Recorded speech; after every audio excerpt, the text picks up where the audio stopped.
আপনারা হয়তো দেখেছেন গতকালকে আমি রাতে বাসায় ফেরার সময় অ্যাক্সিডেন্ট করেছিলাম। তো ভাগ্য খারাপ, হয়তো আমারও প্রায় 12:30 বেজে গেছিলো আর আমার বাসার গেট প্রায় বন্ধ হয়ে যাচ্ছিল। এই কারণে আমি একটু জোরেই চালাইছিলাম।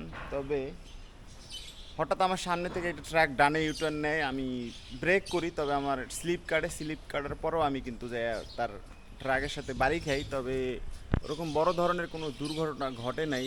আমি পায়ে হালকা ব্যথা পাইছি। আর গাড়ির যদি ক্ষতি যেটা হয়েছে যদি দেখেন আপনারা, গাড়িরও ক্ষতি কম হয় নাই, আবার বেশি হয় নাই, যেহেতু নতুন গাড়ি, শখের গাড়ি। ক্ষতি হয়েছে এখান থেকে আপনার উইশেডের এটা একটু ফেটে গেছে, আর এখানে একটু স্পট হয়েছে, দেন এখানেও স্পট হয়েছে, মোটামুটি অনেকটা ক্ষতি হয়েছে। তারপরে আপনার যদি দেখেন আমার মিররটা ভেঙে গেছে, তারপরে ক্লাস লিভারটা ব্যাকা হয়েছে। আর এই হলো অবস্থা। তো কালকে রাতে আর ভিডিও করতে পারিনি, কারণ আস্তে আস্তে প্রায় 1টা বেজে গেছে, পরে গাড়ি রেখে বাসায় চলে গেছি।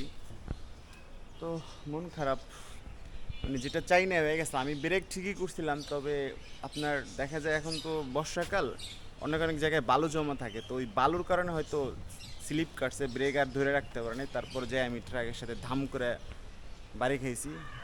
ভাগ্য ভালো, ওরকম দুর্ঘটনা ঘটে নাই, যা হয়েছে অল্পতে হয়েছে। গাড়ি গাড়ি আর কি প্রতারণা করে নাই। আপনার ইন্ডিকেটটাও কিন্তু আমার ভেঙে গেছে, দেখেন। এ হলো অবস্থা। তো গাড়ির টেনশনে রাত থেকে আর ঘুমাইতে পারিনি। সকাল সকাল চলে আসলাম গ্যারেজে, গাড়িটা বের করে এখন দেখি। এখন মিরপুর 10 নম্বর নিয়ে যাব, একটু এটা দেখি, এটা চেঞ্জ করে সব কিছু ঠিক করতে হবে। একটু মোটামুটি খরচ তো যাবেই, দেখি কত খরচ যায়। এই হলো অবস্থা, ভাগ্য খারাপ আর কি।